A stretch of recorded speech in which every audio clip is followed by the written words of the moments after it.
Good evening friends, हमारा next topic है future indefinite tense. Future indefinite tense. Future indefinite tense में क्या होता है? आई वी के साथ सेल, आई वी के साथ सेल क्या लगता है बच्चों? सेल। बाकी अन्य सब कर्ताओं के साथ, जितने भी कर्ता बच्चे, कौन कौन से बच्चे? ही, सी, इट, कोई नाम आ जाए, यू, दे, इन सबके साथ बच्चों क्या लगेगा भी? और सबके साथ फर्स्ट फॉर्म क्या लगेगी? इसके साथ फर्स्ट फॉर्म, इनके साथ भी क्या लगेगी? First form. आई वी के साथ सेल, बाकी सबके साथ भी लगता है। ठीक है, ध्यान रखना बच्चों। आप सेंटेंस बोलते हुए बनाइए, देखिए।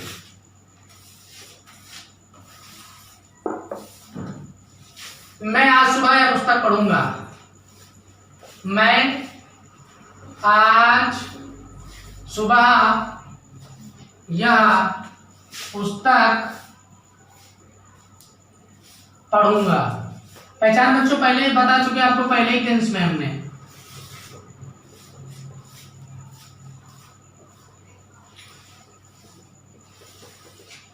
इसकी पहचान बच्चों क्या होती है? इस टेंस की पहचान फिर से एक बार समझ लीजिएगा, बता चुके आप लोगों को। गाए, गिए, गिए, गे, क्या पहचान है? गाए, गिए, गे। फ्यूचर इंडेफिनिट टेंस के अंत में शब्दों में गाए, गिए, गे इत्यादि शब्द निकलते हैं, तो उसका पहचान होती है कि हमारा टेंस फ्यूचर इंडेफिनिट का है। अब सेंटेंस दे रखा है तो आई उतारा, मैं की मीनिंग क्या होती है? आई, आई के साथ क्या लगता है बच्चों? सेल। क्या लगता है? सेल। आई सेल। अब देखो बच्चों, बहुत सरल तरीका है। नंबर 1 पे ये उतारो, नंबर 2 पे ये उतारो, नंबर 3 पे ये उतारो, नंबर 4 पे ये उतार लो, तुरंत ही पीछे आ जाया करो। पढ़ने की मीनिंग क्या होती है? रीड, आई सेल रीड। नंबर 2 पे दिस बुक, तो दिस बुक। सुबह एट मॉर्निंग, आज दे रखा तो टुडे का टुडे हो जाएगा। फिर से समझिए, ये सब्जेक्ट है, ये भी हमारा सब्जेक्ट है। सबसे पहले क्या आएगा बच्चों? सब्जेक्ट, इसका विल या सेल, फिर वर्ब की फर्स्ट फॉर्म, फिर क्या आएगा? ऑब्जेक्ट, फिर क्या आएगा? Other words. बच्चों ये फॉर्मेट होता है। सबसे पहले सब्जेक्ट आई हो गया, विल या सेल, इनमें से सेल लग गया आई के साथ हमारा। आज सब्जेक्ट हमारा आई है, विल या सेल तो सेल लगेगा आई के साथ में, सेल लग गया, फर्स्ट फॉर्म हो गई। ऑब्जेक्ट दिस बुक हो गया, अदर वर्ड्स में एट मॉर्निंग, टुडे हो गया। ये सब अन्य शब्द है। एट मॉर्निंग, टुडे एडवर्बियल कहलाते हैं। क्या कहलाते हैं? एडवर्बियल। मैं आज सुबह यह पुस्तक पढ़ूंगा, तो आई इसके साथ सेल लग गया।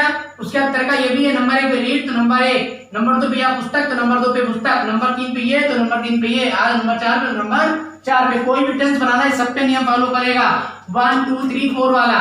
जैसे इधर से 1 2 3 4 हो गया, इधर से तुम भी 1 2 3 4 कर दो। इधर उल्टी गिनती, इधर तो सीधी गिनती करो, टेंस बन जाएगा। उसके नीचे मीनिंग रखते चले जाओ, उसके नीचे शब्द के नीचे मीनिंग रखते चले जाओ। पढ़ने की मीनिंग क्या होती है? रीड, पुस्तक की दिस पुस्तक, या पुस्तक क्यों? This book. सुबह की एट मॉर्निंग, आज की टुडे।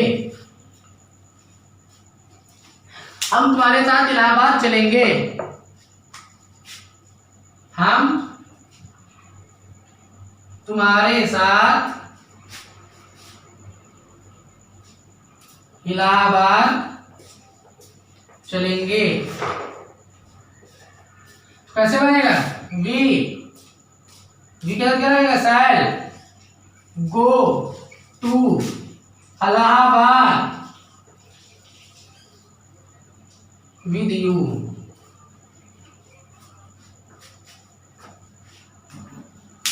हम के लिए क्या लगे? वी के साथ सेल लगता है, सेल। अब देखिए, चलने की मीनिंग गो होती है, इलाहाबाद की नंबर 2 पे और तुम्हारे साथ नंबर 3 पे।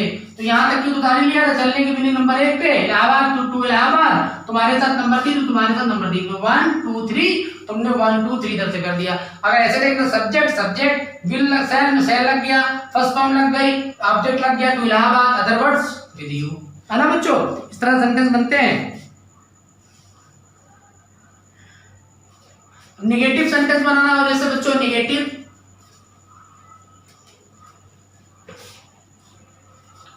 निगेटिव कैसे बनते हैं? विल या सेल के बाद क्या लगा देंगे? नॉट लगा देंगे। क्या लगा देंगे? नॉट।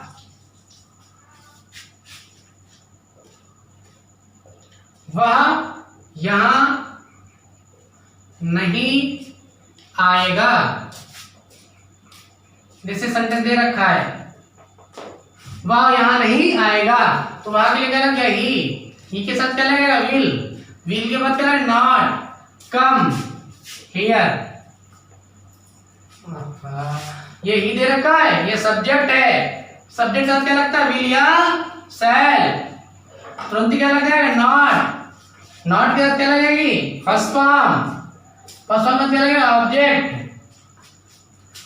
सब्जेक्ट लगा, देखो विल या शैल लगा, विल से नॉट लगेगा, फर्स्ट फॉर्म लगेगी, फिर ऑब्जेक्ट लगेगा। सबसे पहले ही दे रखा है, ये उतार दिया। ये विल शैल लगा तो विल लगा इसमें, ही के साथ विल, उसके नॉट लगेगा तुरंत ही, फिर फर्स्ट फॉर्म हियर लग गया, यहाँ की मीनिंग हियर। अब देखो ही उतार लिया, विल के बाद तुरंत ही नॉट, नेगेटिव दे रखा तो हेल्पिंग वर्ब के बाद तुरंत नॉट, विल या शैल के बाद क्या लगेगा? तुरंत नॉट, विल शैल के बाद क्या लगेगा? तुरंत नॉट लगेगा विल या शैल के बाद। नेक्स्ट दे रखा, हम तुम्हारी सहायता नहीं करेंगे, हम तुम्हारी सहायता नहीं करेंगे, तो क्या हो? वी के साथ क्या लगेगा? शैल का क्या लगेगा? Not help you. ठीक है, हम के लिए वी के साथ शैल, तुरंत शैल का नॉट, तुम्हारी सहायता help you, we shall not help you. ठीक है, समझ आए बच्चों बात? इस तरह सेंटेंस बनेगा। राम आज पत्र नहीं लिखेगा, सेंटेंस एक और ले लेते हैं, राम आज पत्र नहीं लिखेगा, राम आज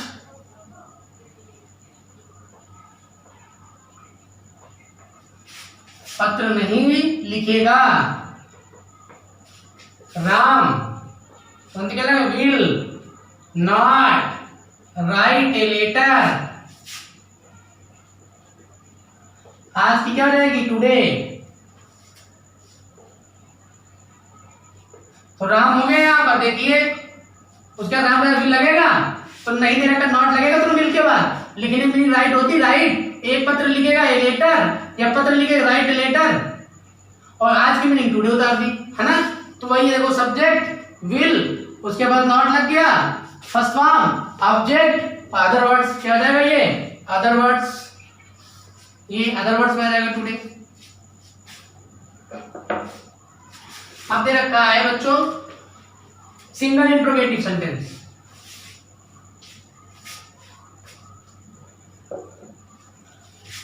सिंगल इंट्रोगेटिव, क्या राम आज क्रिकेट खेलेगा? तो क्या दे रखा है बच्चों? जब वाक्य के शुरुआत में, जब वाक्य के प्रारंभ में क्या दे रखा हो तो इसकी हिंदी नहीं लिखते हैं, इसकी जगह किसका प्रयोग करते हैं? हेल्पिंग वर्ब का। हमारी हेल्पिंग वर्ब क्या है बच्चों? विल या शैल। तो डिपेंड करता है इस पे, ये अगर एक यहाँ पर आई या वी होगा तो शैल लगेगा, मैं या हम। आई मतलब मैं, वी मतलब हम। अगर ये दो अक्षर लिखे होते हैं मैं या हम, तो यहाँ शैल लगता है, क्योंकि इनके साथ शैल लगता है, और बाकी कुछ भी दे रखा हो तो विल लगेगा, विल। तुरंत क्या हो जाएगा? Ram will Ram play cricket today, पूरी इसे मैंने उतार दो, will Ram play cricket today. Question mark लग जाएगा। तो यहाँ पर क्या के लिए विल लग गया, राम लग गया, खेलने के लिए प्ले फर्स्ट फॉर्म, क्रिकेट आज की मीनिंग टुडे। बच्चों बात समझ में आ रही है? सिंगल इंट्रोगेटिव सेंटेंस कैसे बनता है? विल आगे सब हेल्पिंग वर्ब आगे आती है, फिर सब्जेक्ट उतारते हैं, यही होता है इसका फॉर्मेट क्या होता है? विल यस एंड सब्जेक्ट, फिर फर्स्ट फॉर्म, फिर ऑब्जेक्ट, फिर other words. Will yes and इसका सब्जेक्ट, फिर फर्स्ट फॉर्म, ऑब्जेक्ट या अदर वर्ड्स। ये पता होना चाहिए आप लोगों को बच्चों। क्या मुकेश कल खैर जाएगा? क्या मुकेश कल खैर जाएगा? खैर एक जगह है, एक स्थान का नाम है, तो कैसे बनेगा? मुकेश के लिए विल लगेगा नहीं लगेगा? विल। मुकेश जाने के लिए गो टू खैर, गो टू खैर, और कल के लिए क्या जाएगा? टुमारो। ऐसे बनेगा, क्या के लिए विल, और यहाँ पर मुकेश जाए गो, टू खैर, और कल के लिए टुमारो। फ्यूचर इंडेफिनिट में कल के लिए क्या लगता है? टुमारो लगता है। तो बच्चों देखो विल लग गया, इसमें सब्जेक्ट लग गया, फर्स्ट फॉर्म लग गई, ऑब्जेक्ट लग गया और अदर वर्ड्स, है ना। इस तरह से सेंटेंस बच्चों बनते हैं। अब डबल इंटरोगेटिव की बात कर लेते हैं। किसकी बात कर लेते हैं बच्चों? डबल इंटरोगेटिव सेंटेंस की।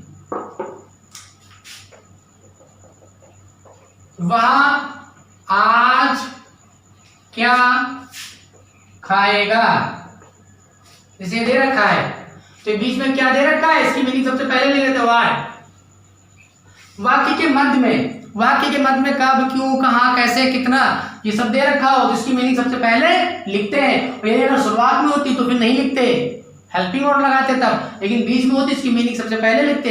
वाक्य के मध्य में अगर क्या, क्यों, कब, कैसे, कहां दे रखा हो तो इसकी मीनिंग सबसे पहले लिखते हैं, ठीक है। तो वाट, अब हेल्पिंग वर्ड लगा लो, वही तरीका चलेगा जो पुराना।